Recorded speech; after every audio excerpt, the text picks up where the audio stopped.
nous devons découvrir quels sont les secrets qui font que les églises avancent et que certaines églises n'avancent pas. Vous savez, ce qui fait la fierté d'un berger, c'est la qualité des brebis. Toute église qui progresse, qui fait des progrès avec Dieu, fait des progrès à cause de la qualité des membres. Si tu es là, tu viens de temps en temps, on ne peut pas compter sur toi pour que l'église progresse. Les choses progressent avec des membres qui désirent ardemment tous les jours être dans la maison de l'Éternel. Quelqu'un vient dans la maison de Dieu de manière permanente, il réalise aussi les besoins de la maison de Dieu. Un pasteur qui a beaucoup d'onction, qui a beaucoup de ressources, qui connaît beaucoup, lorsqu'il n'a pas de membres de qualité, il n'aura pas une église qui progresse. Parce qu'un seul homme ne peut pas tout faire. C'est comme ça que vous comprendrez qu'une église qui progresse dépend des membres qu'il y a dans cette église. Le fait de participer dans une église ne fait pas de toi un chrétien.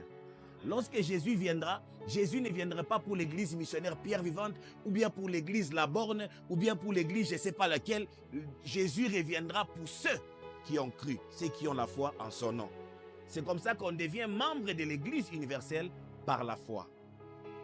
Ce n'est pas en venant, parce qu'il y a des gens qui viennent dans l'église qui n'ont jamais cru. Frère tel, on peut t'appeler frère dans l'église locale sans que tu ne sois frère au ciel.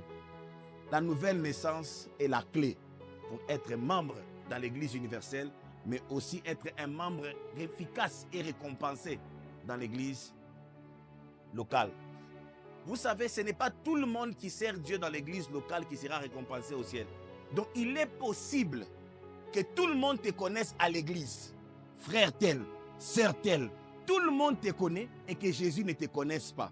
Pourquoi l'église qui sera enlevée, c'est une église invisible? C'est l'église corps du Christ. Ce n'est pas le nom que nous, c'est pas le frère que nous voyons. C'est le frère qui a cru dans son cœur qui partira avec Jésus. Il y a des églises où des gens qui jouent aux instruments sont des païens.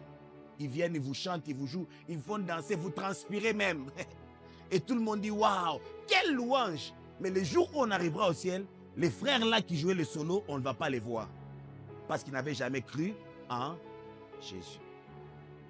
Priez pour l'église. C'est un signe qui montre que je suis membre de cette église. C'est pourquoi tu pries montre que tu as de l'intérêt dedans. Et une église qui prie ensemble, reste ensemble. Alléluia. Une église qui prie ensemble, grandit ensemble.